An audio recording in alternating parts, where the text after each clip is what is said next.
Olá e bem-vindos. Se há uma ferramenta que é absolutamente essencial para falarmos do nosso dia-a-dia em inglês, é esta, o Present Simple. Vamos lá dominar isto para que a comunicação se torne muito mais fácil e fluente? Fica a pergunta no ar. Como é que falamos das nossas rotinas, das coisas que são sempre verdade? A resposta está toda aqui, no Present Simple. É a base de tudo, e é essa base que vamos construir hoje, bem sólida. Muito bem, vamos diretos ao que interessa.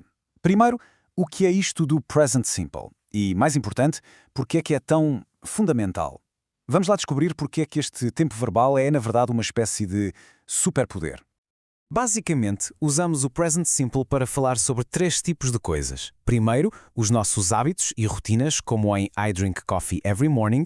Segundo, para verdades gerais, factos científicos, coisas que não mudam, como water boils at 100 degrees Celsius. E terceiro, para horários e programas fixos, por exemplo, the train leaves at 9:45.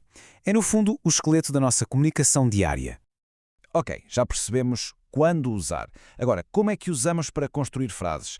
A boa notícia é que é super simples. A má notícia, bem, não é má, mas há uma regra de ouro que temos mesmo de memorizar. É crucial. Vamos lá olhar para isto com atenção. A estrutura é facílima. Sujeito, verbo e o resto da frase. Para I, you, we, they, o verbo fica na sua forma mais simples, sem tirar nem pôr. I work. Simples. Mas o grande segredo está no segundo grupo. Para he, she, it, o verbo ganha um S. É aqui que tudo muda.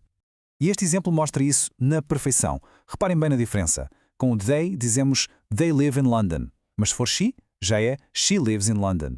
É só uma letrinha, este S, mas faz toda a diferença e mostra que já dominamos o básico. Ok, frases afirmativas, tudo certo. Mas e para dizer que não? Ou para fazer uma pergunta? Bem, aí entram em cena os nossos 2 melhores amigos para o Present Simple, os auxiliares do e does. São eles que fazem o trabalho pesado por nós. Para as negativas, a lógica é parecida. Usamos don't para o primeiro grupo de pessoas e doesn't para he, she, it. Mas atenção, isto é muito importante.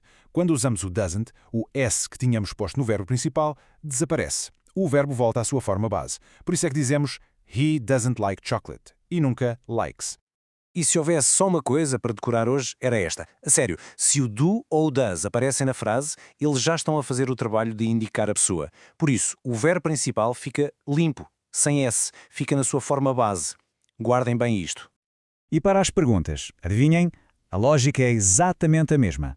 Só que agora, o auxiliar, o nosso amigo do ou does, salta para o início da frase. Depois vem o sujeito e, claro, o verbo na sua forma base, sem S. Do you work here? Ou does she work here? Simples, não é? E para as respostas curtas, a regra é: usamos o mesmo auxiliar da pergunta. Se a pergunta começa com do, respondemos com do ou don't. Se começa com does, respondemos com does ou doesn't. A resposta é um espelho da pergunta. Muito bem. Já sabemos que para he, she, it, temos de pôr um S na afirmativa. Mas a questão é sempre só um S? Não exatamente. Há aqui umas pequenas regras de ortografia que vale a pena ver. Na maioria das vezes, sim, é só juntar um S. Mas, se o verbo terminar em S, SH, CH, X ou O, para soar melhor, juntamos ES. Por isso é que temos goes ou watches.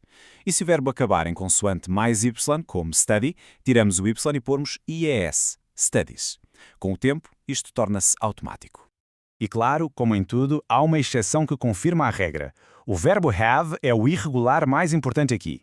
Para he, she, it, nunca dizemos haves. A forma correta é has. Por exemplo, she has a dog. Este é para decorar mesmo. E agora, vamos à parte prática. Vamos olhar para os erros mais comuns que toda a gente comete no início. O objetivo é simples: vê-los aqui para nunca mais os cometermos na vida real. Preparados? Ok, erro número 1. She like pizza. O que é que salta logo à vista? Pensem na nossa regra de ouro das frases afirmativas. Exato, faltava o S. O sujeito é she, terceira pessoa, por isso o verbo tem de levar o S. She likes pizza. Este é o erro mais básico de todos e o mais fácil de corrigir. Vamos ao segundo erro. Does he likes pizza? Aqui há um conflito. Lembram-se daquela regra super importante sobre os auxiliares? Claro, se já temos o does, na frase ele já tem o sono, já fez o trabalho todo, o verbo principal tem de voltar à sua forma base, sem os sonos. O correto é does he like pizza? E o último erro, que tem a ver com aquela nossa exceção especial. He have a car. O que é que está aqui mal? Isso mesmo. O verbo have é irregular. Para he, she, it, a forma correta é sempre has. Portanto, he has a car. Então, para resumir isto tudo em 3 ideias fáceis de memorizar. Primeira, pensem no present simple como o tempo dos hábitos. Segunda, lembrem-se que o S é exclusivo do clube do he, she, it nas frases afirmativas. E terceira, a regra de ouro. Se usarem do ou does, o verbo principal está sempre, mas sempre, na sua forma base. E pronto, com isto, a base para falar do dia-a-dia em inglês está do nosso lado. O segredo agora não é decorar mais regras, é usar. É pegar nisto e praticar um bocadinho todos os dias, porque é a prática que nos leva à fluência.